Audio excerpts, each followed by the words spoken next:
I just pulled this fuel injector out from my customer's van. This is what it looks like. Apparently he tried to put a rubber gasket in to keep it from leaking over there, and I don't know about you, but that right there does not look like a real fuel injector seal that was used. Hold on. Let's see. Look at that thick copper washer. It looks like a copper washer to me. It does not look like a seal. Now, here's what the seal's supposed to look like. Let me just stick it on there. Take a look at the difference. So apparently this is somebody trying to fix it at home, even after watching my videos and trying to make sure that they put that seal the correct way. I guess the idea of sealing it is using this rubber gasket here and just a copper washer right there to seal it up against the cylinder. When in reality, that's probably not gonna really do much, because I mean, it's just a copper washer. I mean, if that worked, everybody would use it, right? So, but this copper washer here, it's sort of like concave or convex, whatever you want to call it. It's a little different on each side. Therefore, it actually seals up against the injector and the cylinder. So I do want to show you how to pull out a stock injector as well. But before we do so, I want to show you this here. This is what this looks like. Also, you could see previous damage right here, all of this stuff that's cracked. It almost looks like burnt. I don't know whether or not somebody was trying to clean up this black dot over here, because it's all on here right there, and just damaged it, probably damaged the wiring. This is probably why this was rewired. With that being said, that's what the inside looks like. I do want to show you how to remove a fuel injector without really having the proper tool. And the tool you could end up actually getting is not really meant for this, but sometimes you got to use what works, right? So the tool that I use is this slide hammer and bearing set. Well, this tool actually works perfect for the 3.0 diesels, and we would not be using any of these things, right? But what's really important is the slide hammer. That little well, let me show you. You see how this has a smaller diameter thread here, and this has a larger diameter thread? Well, the smaller one would go there, right? So this larger one here actually works great for when removing the injectors, the new style injectors from the 3.0 diesels. But with this one, there is a fuel injector puller, but you got to take the injector apart in order to pull it. There's also a fork. I don't have a fork. But if you just install this piece on here, which comes in that kit right here, this is actually perfectly threaded. Look what happens if I stick this inside of the cylinder here. Well, first of all of this rubber crap, I need to pull this out. I don't want this falling in. So this other stuff, that rubber gasket actually was keeping the injector from coming out. As you could see, just putting it in, I mean, it should have just slid in. It's actually hard for me to put it in. So this injector was actually kind of difficult to pull out because of that rubber gasket there. They get stuck already as it is. And you could tell, I'm applying some pressure now, and it's basically almost out, and it's not coming out. So what happens is, you give yourself a little leverage by, just as an example, you could take a screwdriver here, right? You don't have to damage the customer's vehicle by trying to like poke it and pry on it. Let me show you how this would work. All right, I'm gonna demonstrate this really quickly. Let's try to see, let's try to put this injector back. And look, I can't really even pull it out, but what you can do is stick a screwdriver here and help twist things while you're pulling on it, like this.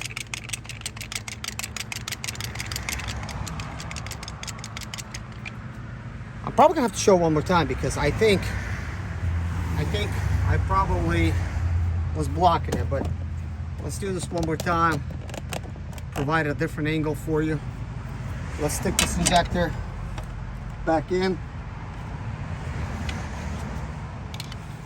I hope you could see what I'm doing. So I'm putting my hand right there, like at the very edge of this, well, the closest I could get to the injector. That way I don't damage the plastic. And I just use my bare hand. You don't want to put nothing else so you could feel it. Sticking your screwdriver in here, just do this. Rotate it and do a very light pull while you're rotating. You'll end up pulling out the injector this way, okay? All right. Right now, I'm just gonna put the slide hammer tool back. We don't need this anymore. So this actually goes back here. And that's kind of how the tool comes. Sometimes you just gotta do what works. This is a very good method because you don't have to take nothing apart. You don't have to damage nothing. That is if your fuel injector is moving. If it's not moving, probably have to take it apart and use a fuel injector puller. So this is the original fuel line, and when I'm applying some pressure right there, it still has a really huge gap. This one's a little bit better, but this one looks very huge. Now, I didn't see any leaks coming out from this. I did recommend replacing it, but we'll try to reuse it to save some money if anything. Okay, next I'm going to be using a borescope. You see down in there, just to see what we're going to see. And oh yeah, we find another washer in here.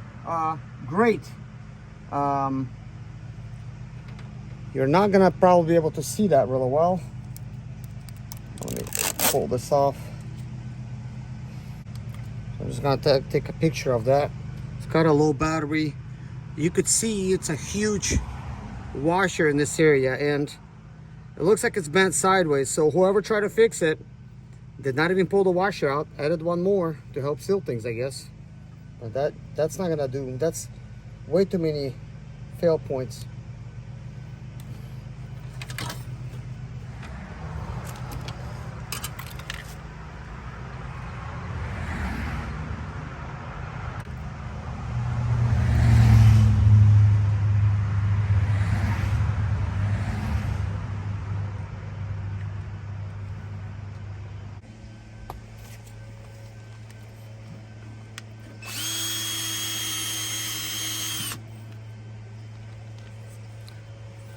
And this is how you get the copper washer out.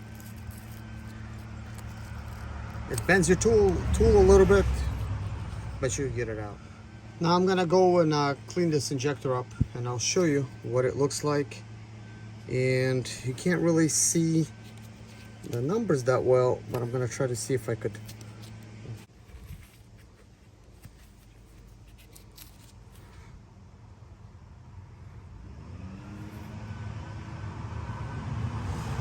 Well, this is not going to change much. You see how those two lines are cut? So that's going to stay the same, but the rest of them going to get cleaned up. Look at that, guys. Clearly cracked all the way through. Now, I don't know what would cause this type of crack. Did somebody over torqued it when they take it apart or what? But clearly it's pretty bad. Now it's not moving or anything, like it's, you know, that's fine. And the seat of the injector is nice and clean. Now I'm gonna have to clean up the inside of the fuel injector, inside of that hole. And the hole I'm talking about is where the injector goes. Ways of doing it. You could do it like this. You could get these attachments at Harbor Tool and Freight and just get yourself an extension for your drill. My angle drill is at my work, so I have this drill that I could use at home, which is a Hercules. It's a nice drill, but for this, probably an angled one, a right angle drill would work best.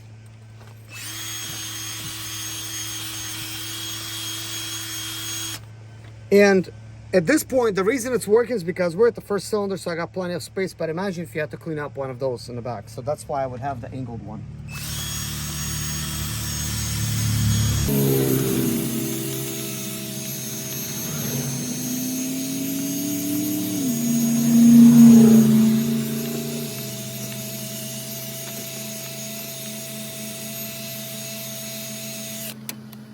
If the fuel injector is leaking or it has been leaking for a while, it would be a good idea to use one of these kits.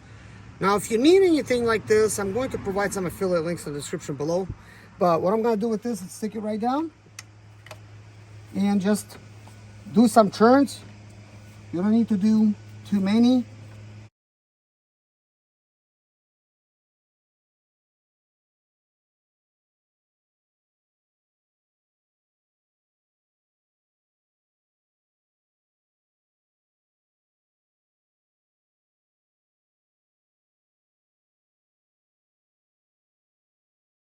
Just apply light pressure. This is why it's kind of like a hand tool.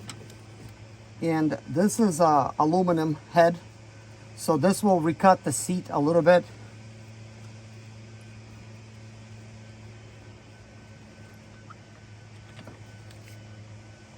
And that is that. So you can't really see like what it did or not, but you know, that is the idea. So now I'll turn the camera off and we'll continue. So now you would want to get a tool like this. Mercedes sells this type of kit. Probably could even get something online. If I find anything, I'll try to provide a link in the description below. But there's a couple kits that Mercedes sells. This is to clean the seat. It's got like copper type of thing sticking out over there. And of course the wall cleaned. So I already cleaned up the walls. So now we're just gonna clean up the seat.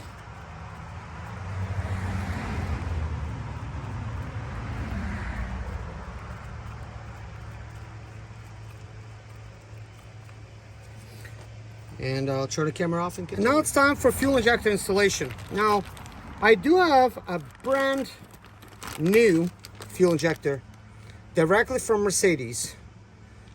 Now this is what I would recommend to install versus that one. As you can see, completely new. New seal, new bolt, and it comes with NTC's lubricant, which you could use. So I need to actually find out what does the customer want to do. So anyways, guys, I like to save my customers money, and I like to be upfront and honest with everybody that we got a crack over here, and this customer seen it and he says, yeah, he actually knew that this one was bad. But anyways, I showed that. He said he had another injector in his vehicle which he bought new, but for $100.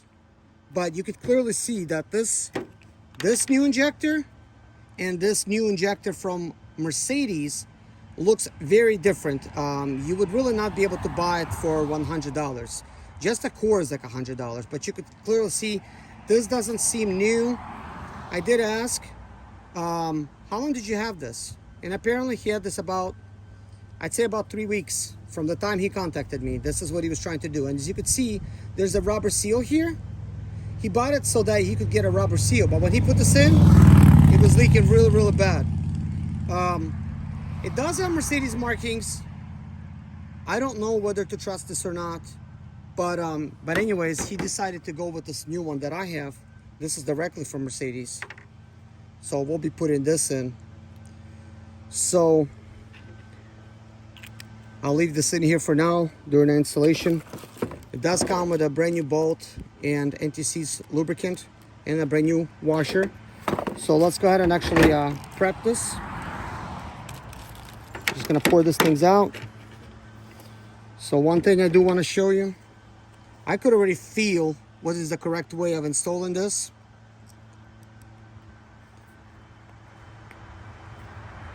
So this is the correct way. See, there's no gap. And it's got a nice and smooth edge over here. So now it's seated correctly. Now I did not want to install it the other way and show you the gapping, because you will, well, I already made videos like that, and this is a very hard fit. Like it fits in there really like snugly. If I try to remove it again, it would then create a possibility of me having some issues with it. Now we do have a situation here. I cannot technically use the bolt that I want to use. The customer is using this bolt because there was, and this is what the bolt looks like, you know, when I pulled it out and everything. Apparently, the old bolt, they basically stripped the threads. Not on the bolt, but on the head itself. Normally, nobody would even replace it like this, but, you know, it is what it is. I do have my own anti-seize lubricant that I like to use. So I don't need to really open up that case. So we're just gonna put some on here. This will keep the injector from rusting, and it's high temperature type of grease. That's what it's considered, and it's gonna keep it from seizing up in there. Like next time, it will be easier to pull this. But you don't want to put like much on a copper washer. Well, you don't want to put any on a copper washer. So when I say much, I mean like none. But this is about how you want to have it. So then you get the fork. You put the fork in it like this. And then you go ahead and slide it in. Let's do that. Here's the numbers of this injector. So it's 162.888F6W939 at the top. Let me see if we could get that like that. So here's that.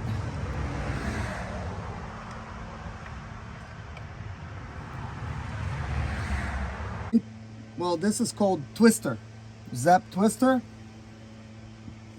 Before actually removing this injector, one of the tricks I do, it's really not a trick, but this is kind of like a trick to removing the injector easier, because it was stuck in there really good due to the fact that it was leaking, and it was collecting, it was burning that tar onto the injector.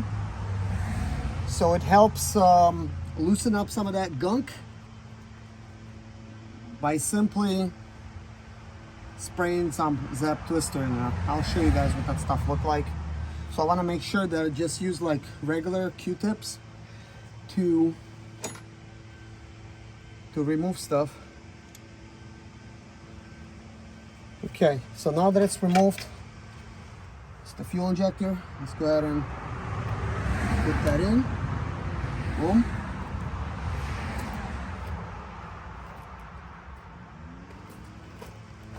This is the bolt that he was using, so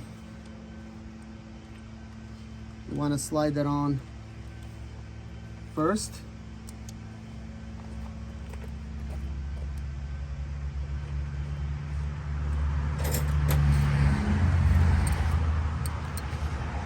So let's see.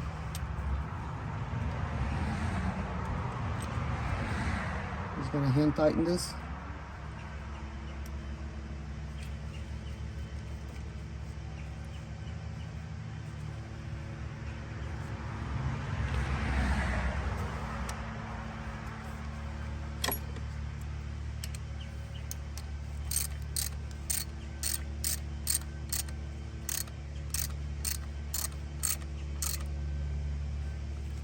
Okay, I do feel that it's now sealing up. Before we tighten it, we do want to observe things just a little bit, make sure we're not missing anything. So everything's good. This does need to be torqued, but before I torque it, the old-fashioned way, you want to get it tight, like that's just right here. So it's like tight and a little bit more.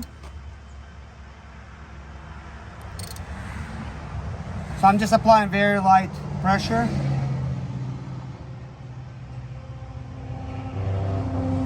Okay, so we're gonna leave it at that for now. I'm just gonna leave that socket in there. This is actually my customer's socket, and I wanted to make sure that I use that way we don't forget it. I'm just gonna put it like right here for now. Why am I doing it that way? Because once I actually install all the fuel lines and electrical connections and the fuel return line that's gonna go here, we will need to warm up the engine, and when the engine warms up, we need to retorque it again, because you need to sort of make sure that that washer is going to be nice and crushed. That way you don't have any leaks. So we're gonna have to do that. Okay, so we're gonna put my tray here. I'm gonna plug injector in. Next,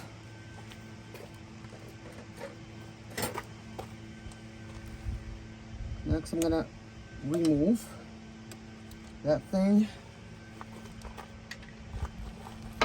install the return fuel line,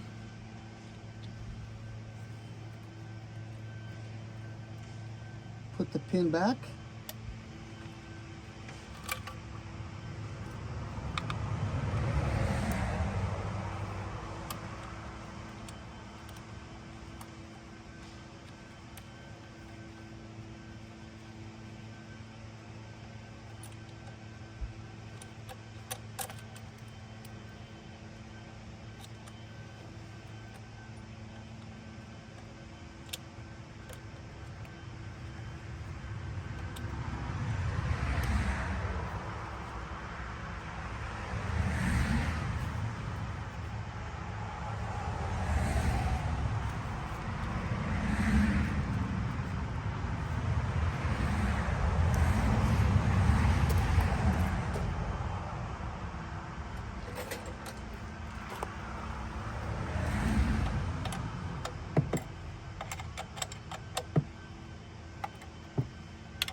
and we don't want to get it too tight just yet.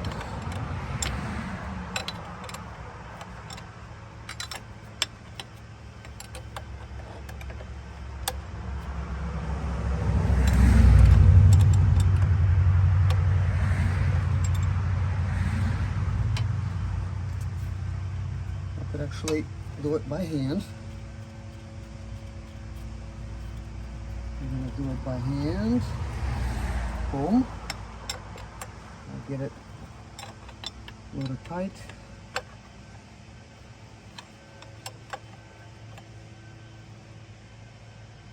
Okay, got it tight. We don't want to overdo it.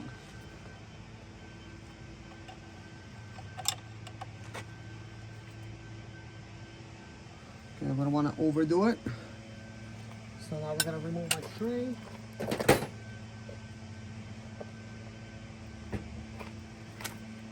Okay, so what do you see in here? Okay,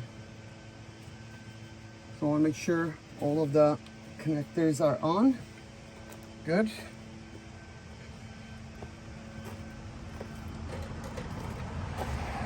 Now, before we start, I want to just see one more time. Just torque it just ever so slightly, and we'll come back to that. This is customers' parts. I'm gonna go ahead and get this out of the way. So now we're going to do a first start. What I'm wondering is that bolt might be too big, and what's happening is I actually think it might need a few washers to get a little higher.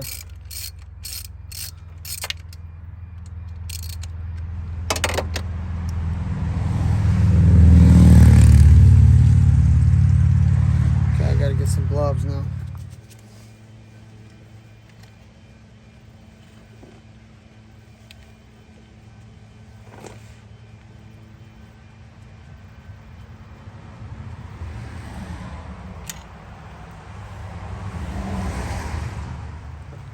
Okay, so I'm adding one of those.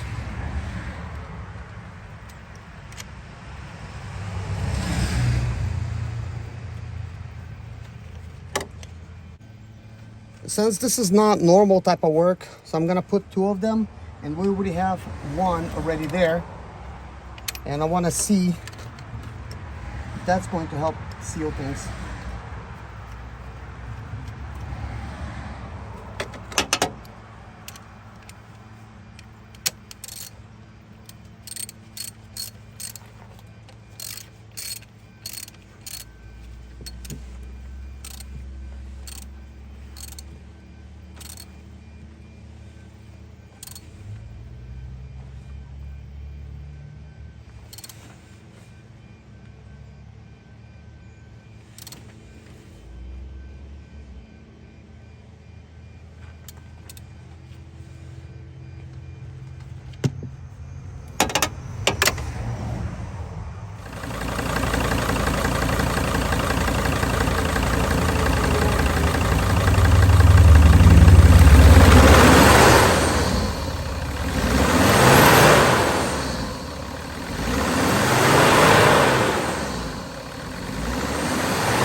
The fuel injector leak is fixed, as you can hear.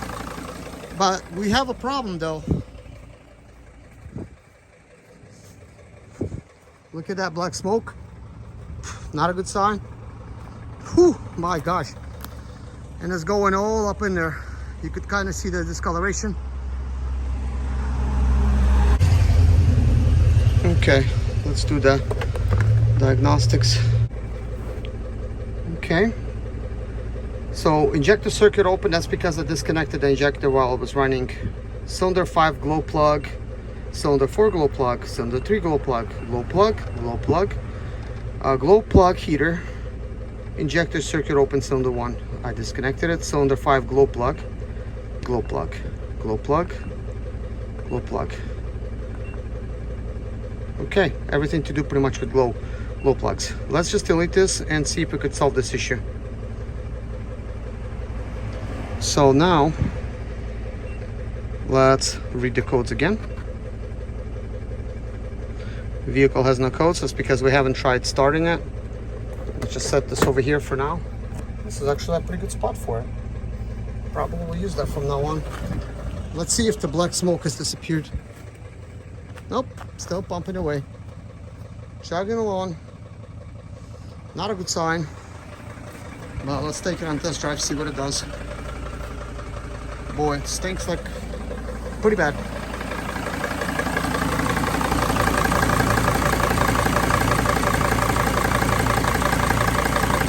Okay, here's where we left off. It said no codes, right? Let's just, well, I don't want to really, are you sure you want to exit? We'll just cancel that. And let's just read codes again. Fuel rail system pressure too low. Okay, now I did talk about this. So this was one of the codes that was here, and fuel rail system pressure too low. So this could definitely explain the smoking. Okay, so fuel rail pressure could be low because of several factors. You might need a fuel rail, you might need a sensor if you could actually get a sensor. If you just get a sensor, maybe not too difficult to do. But fuel rail system pressure is too low. That is not good, okay? That is not good. Okay, I did take a snapshot of this. So now what we're gonna do is we're gonna try to accelerate like this. You could clearly see it doesn't go up to 3,000 or above our RPM. So we're just gonna erase these codes. And I like to use this little one for test drives. I do have a bigger one that I could do, but this gives me a pretty good idea of what's going on. It's a pretty good unit. Scans any kind of car. It's easy to follow, small enough to fit over there by the dash. But anyways, now that I deleted that fuel rail code, let's see what's gonna happen. Okay, you could clearly see we could go to 4,000 RPMs, which means no limp mode, okay? But anytime you delete a code and it comes back, well, you know you got a problem there. So that is something that either a mechanic besides me would have to fix, or the owner himself. He is pretty hands-on. He may be able to fix this. He actually put a resistor in his EGR and put some tape on it. Just followed one of my videos, and It's still good for him, so still working out. But anyways, let's go on test drive. Let me just tune it over there so we could monitor our dash and see what's going on. Kevin, is there any cars coming on the right? No. Okay.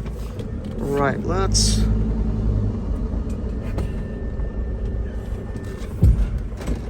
just back up and see how fast the coat comes back. Now the brakes are very spongy on here. They probably have an air system leak. Air system leak. Might have some air inside of the system. That's what I meant to say. So if I just now step it after deleting the codes, check engine light did come back right away after stepping it. And it's very apparent that problem's back, and you could definitely hear the hiss of the boost leak. And now it's barely accelerating, just barely.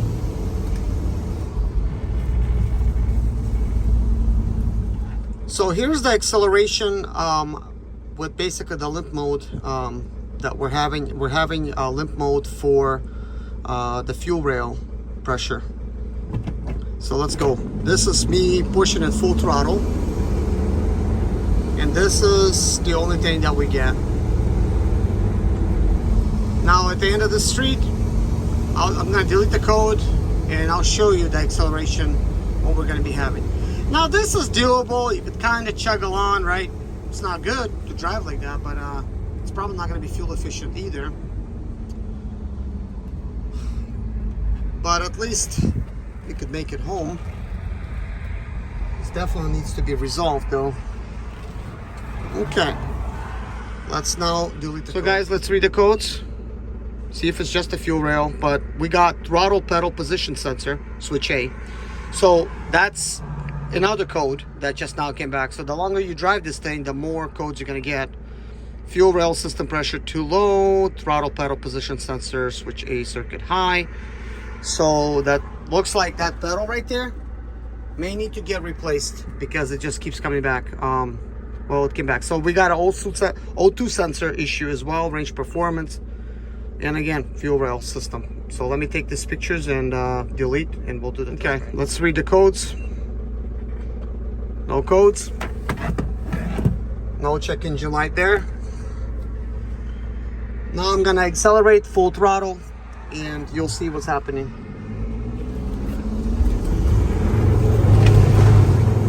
This van is nice and powerful, but basically, I mean, that's it. Like, I mean, we're into 26 seconds, but at about 15-second mark, I think that's what I seen.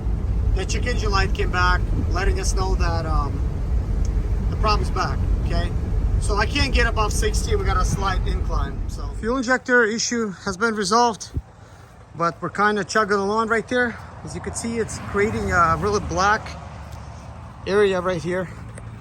This was actually very apparent when I actually test drove the vehicle. This stuff stinks. Now earlier I had a bunch of codes, and we did have a fuel rail code, but currently there's no codes, so we're just gonna drive it like it is and see what happens. Okay, before even leaving, this was apparent then, and this is apparent still. We're just gonna put the window down. Kevin, put that window down as well so we could hear the noise. So it does have a boost leak. It had one, it still has one. Customer only wanted me to resolve the fuel injector issue at this point. But at least it's accelerating better than it was. It was definitely a lot slower when I got it. So we'll see if the code comes back.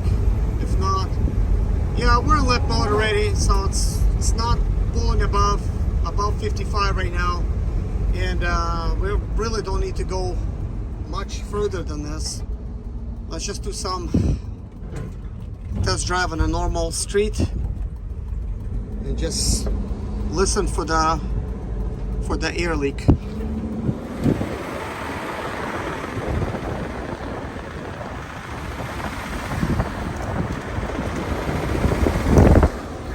I'm not sure if by me sticking this outside, if you could actually hear the apparent leak. So there is a leak. It can leak anywhere, but it's hard to tell where exactly it's leaking, right? But there's certain leaks, believe it or not, like it's just very familiar to me. Like that does sound a lot like the turbo resonator leak. But I would like to see what the customer wants me to do about that, if anything, because he just wants to get this van back. I mean, he may have his own idea about fixing this leak, but he does have a leak. So right now I'm stepping on it, and as you can see, it's barely chugging along. So let's see, the check engine light is on and oil light showing high. Now we did not mess with the oil. Can you hear that, guys?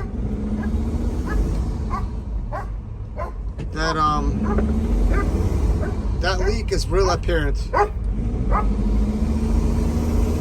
If you hear this type of sound, you gotta boost it, guys. I know I can't say it enough, but yeah, oil light is high. Not a good sign, but let's go ahead and just park this thing and run the codes just to see what came back. Okay, now this is saying that because that's when I last deleted it. So let's just escape, read the codes again. As you could clearly see, check engine light. So now I'm back at my house, and we got fuel rail system pressure again, O2 sensor, and fuel rail system. So we don't have the throttle, throttle, which is up right there, the gas pedal. That code is not back yet, but we got these.